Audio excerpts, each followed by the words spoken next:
வாய்ஸ்னா நீங்க தான். இனிமையான பாட்டு. வாய்ஸ் எங்க இருக்குமா? எப்படிமா? வாய்ஸ் இங்க இருக்கு, ஆள் அங்க இருக்காங்க, பேஸ் அங்க இருக்கு. நீங்க இது பெரிய எடுத்து பெண் படம் பார்த்திருக்கீங்களா? என்னமோ தெரியாது. அதுல ஒரு பாட்டு வரும், ரகசியம் பரம ரகசியம்னு ஒரு பாட்டு வரும். அந்த பாட்டு முதல்ல அத கூப்பிட்டா ரெக்கார்டிங் போயிருந்தேன், ரிஹர்சல் பண்ணியிருக்கிறேன். அதில் விஸ்வநாதன் சார் சொன்னார், நீங்கள் ரொம்ப ரகசியமாக பாடணும் இந்த பாட்டுன்னு. சரி, ரெக்கார்டிங் போனோம் சார். ரங்கசுவாமி சாரதா ஸ்டுடியோவில் ரங்கசுவாமி ரெக்கார்டிங். வெரி மைக்கிட்ட போனேன். அது ஒரு 2 பேர் டைலாக் சொல்கிறதுக்கு வந்தாங்க, கோரஸ். பாட ஸ்டார்ட் பண்ணேன். சொல்லி கொடுத்தாரு ஹார்மோனியில் இப்படி தான் பாடணும். சரி, ரகசியம் ரகசியம் அப்படி சொன்ன யாருக்குமே கேட்கல.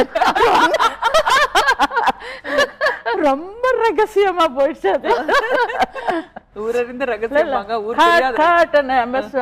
எம்எஸ் அவர்கள் வந்துட்டாங்க உள்ள. சுஷீலா அப்படி இல்லை, ரொம்ப யாருக்குமே கேட்கல பாடினது. சார் நீங்க தானே ரொம்ப ரகசியமா பாட சொன்னீங்க. இல்லை, கொஞ்சம் கொஞ்சம் வால்யூம் கொடுத்து பாடு. ரகசியம். அந்த பாட்டை எத்தனை பேர் சுஹாசினி நான் பாடியிருக்கேன்னு நினைச்சிருக்காங்க. அப்படியா? அந்த அளவுக்கு அவங்க பாடினது. இந்த பாட்டு எப்படின்னா அவ்வளோ ஸ்லோவா, அவ்வளோ ரகசியமா அது அந்த பிக்சரைசேஷன் பண்ணாங்க பாருங்க. ஆமா, அதுதான் கிரேட். சும்மா கேட்டா கூட என்ன ஒரே ஒரு மாதிரி ரப்பர் மாதிரி போயிட்டே இருக்கும். ரகசியம் ரகசியம் ரகசியம் பரம ரகசியம், இது நமக்குள் இருப்பது அவசியம். ரகசியம். அதுல கூட டெம்போ இருக்கு பாருங்க. ஆமா, ரகசியம். அது ரொம்ப அந்த சங்கீதம் ரொம்ப ஞானஸ்தர்களுக்கு தான் தெரியும். சும்மா பாட்டு கேட்டு ரசிப்பாங்க, நல்லா இருக்குன்னு. தங்கத்திலே ஒரு குறை இருந்தாலும் தரத்தினில் குறைவதுண்டோ? அந்த படத்துல ஒரு பாட்டும் நான் பாடலை, எல்லாமே பீலியில் அவர்கள் பாடினாங்க. அது அந்த படத்துல என்னமோ எனக்கு ஒரு சான்ஸ் இல்லை. என்ன தெரியும், எனக்கு ஒன்றும் புரியல. அதுக்கப்புறம் ஒரு நாள் ஃபோன் வந்தது, வேலுமணி சார் ஆஃபீஸில் இருந்து, அம்மா ரெக்கார்டிங் இருக்கு. சரி நான் போனேன். அப்புறம் இந்த தங்கத்திலே ஒரு குறை இருந்து அந்த ஒரு பாட்டு தான். அது எங்கேயோ பாலும் பழம் இல்லை, அந்த படத்துல நான் ஒரே ஒரு பாட்டு பாடினேன் உங்களுக்கு. கல்யாண பரிசுல சொல்லவே முடியாது. எந்த தீபாவளி வந்தாலும் நம்ம பாட்டு, தீபாவளி வந்தாலும் அது ஒரு ட்ரெடிஷனலா எடுத்து. ஆமா, அந்த தீபாவளி வந்தா அந்த பாட்டு. ஆடியம்மா வாடி ஞாபகம் இருக்க? ஆடியம்மா வாடி வண்டா ஸ்ரீரங்கப்பட்டினம் பார்த்திருக்கியா? பாப்பா திப்பு சுல்தான் ஏதோ ஒரு இதெல்லாம் வருது. மைசூர்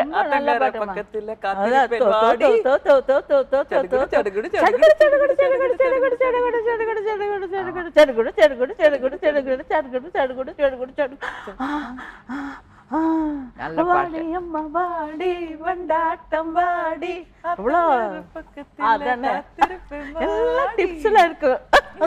சுஹாசினி அவர்களுக்கு. பேசுவது கிளியா? பேசுவது கிளியான்னு அம்மா இவரு வால்ஸ்ல ஒரு ஏம்ராஜா காவேரி ஓரம். ஆமா, ஞாபகம் இருக்கா? காவேரி ஓரம் கதை சொன்ன தெரியுமா உங்களுக்கு? உங்களுக்கு புரிஞ்சு இருக்காது. ஆடிப்பேருக்கு கதை சொல்லி நான் பாடவா, உள்ளம் அலை மோதும் நிலை கோரவா. வால்ஸ் டைப் இருக்கும், ஒரு பால்ரூம் டான்ஸ் மாதிரி இருக்கும், வால்ஸ் டைப்ல கூட இருக்கும் அந்த பாட்டு. அந்த மாதிரி பாட்டெல்லாம் உங்களுக்கு ஞாபகம் இருக்குல்ல? எதுக்கு இருக்காது? இப்போ நிறைய பாட்டு எண்ணத்துல எத்தனை பாட்டு போடுறாங்க. மறக்கக்கூடிய பாட்டமா? பணத்தொட்டன் ஜவ்வாதுமே இல்ல ஒரு நாள் கண் உறக்கம் பிடிக்கவில்லை ஒரு நாள் இரவில் கண் உறக்கம் பிடிக்கவில்லை வருவான் கண்ணன் என நினைத்தேன் மறக்கவில்லை. இந்த மாதிரி பாட்டெல்லாம் போடணும். அப்புறம் எல்லாருக்கும் இன்னும் எப்போ நான் சொல்கிறேன்னு அவங்க தப்பாக நினச்சிக்கூடாது. என்னை எப்போ பார்த்தாலும் சிட்டுக்குருவி ஆலைமணி இதுதான் பாட சொல்லுவாங்க. கச்சேரிக்கு போனேன் உடனே பாடிடுவேன், அவ்வளவுதான். அப்புறம் இன்னொரு பாட்டுமா, மீனே மீனே மீனம்மா. மீனே மீனே மீனே அது வந்து அவர்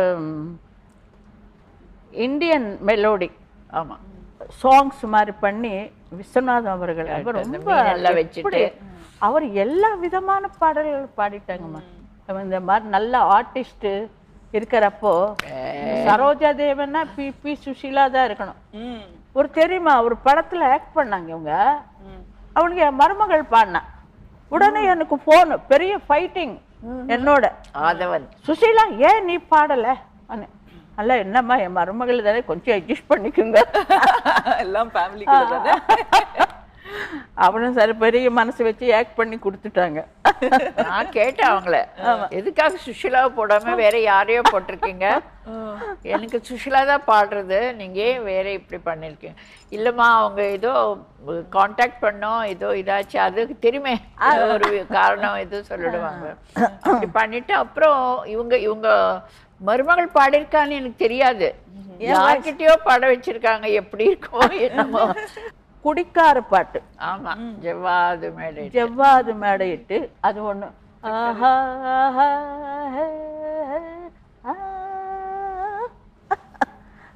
சக்கரையில் பந்தலிட்டு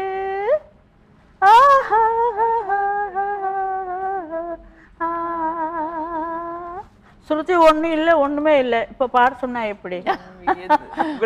சந்தோஷத்துக்காக இப்ப எங்க பார்த்தாலும் பழைய பாடல்கள் தான் நம்பர் 1ல நிக்குது.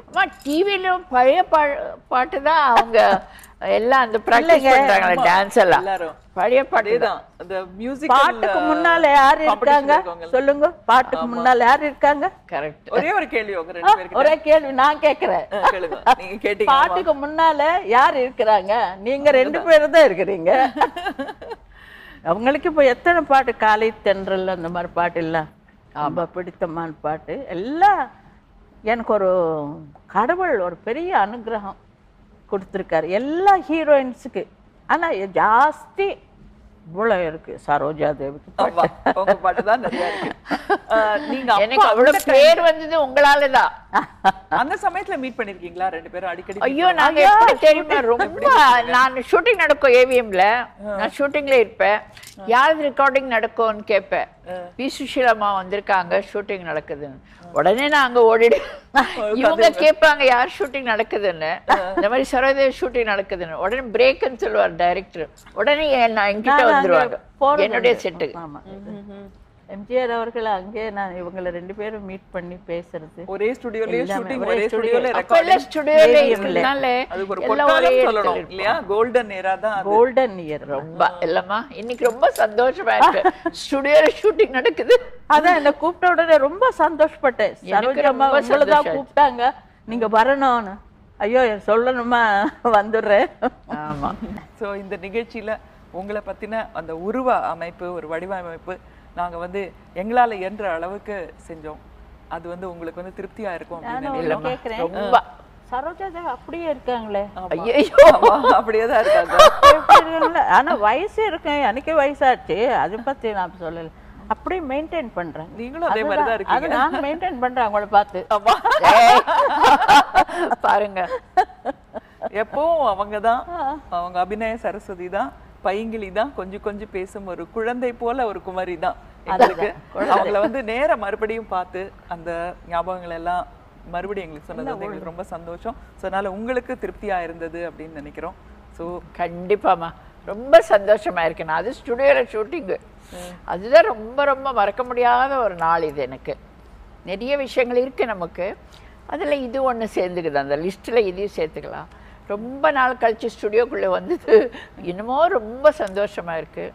அப்புறம் நீங்கள் வந்து நல்லா என்னென்ன கேட்கணுமோ எல்லாம் கேட்டீங்க. அப்புறம் நாங்கள் ஜெயா டிவிக்கு எவ்வளோ தேங்க்ஸ் சொன்னாலும் போகாது. பிகாஸ் ஆஃப் ஜெயா டிவி எங்களுக்கு ஒரு ஆப்பர்ச்சுனிட்டி கிடச்சிது நம்ம விஷயங்கள் எல்லாம் சொல்லிக்கிறதுக்கு. ஸோ அவங்களுக்கு ரொம்ப நன்றி சொல்லணும் நாங்கள். நன்றி. ஸோ இன்னைக்கு ஒரு நிறைவான ஒரு முடிவுக்கு வந்திருக்கோம். நம்ம சரோஜாதேவி அவர்களுடைய நினைவுகள், ஞாபகங்கள், அவங்களுடைய வாழ்க்கையில் நடந்த முக்கியமான விஷயங்கள், அவங்க கிட்ட இருந்து நாம கற்றுக்க வேண்டிய விஷயங்கள் எல்லாத்தையும் ரொம்ப அழகாக சொன்னாங்க. இன்னைக்கு இவங்களுடைய இந்த நிகழ்ச்சியுடன் நம்முடைய நிகழ்ச்சி முடிவடைகிறது. Good bye.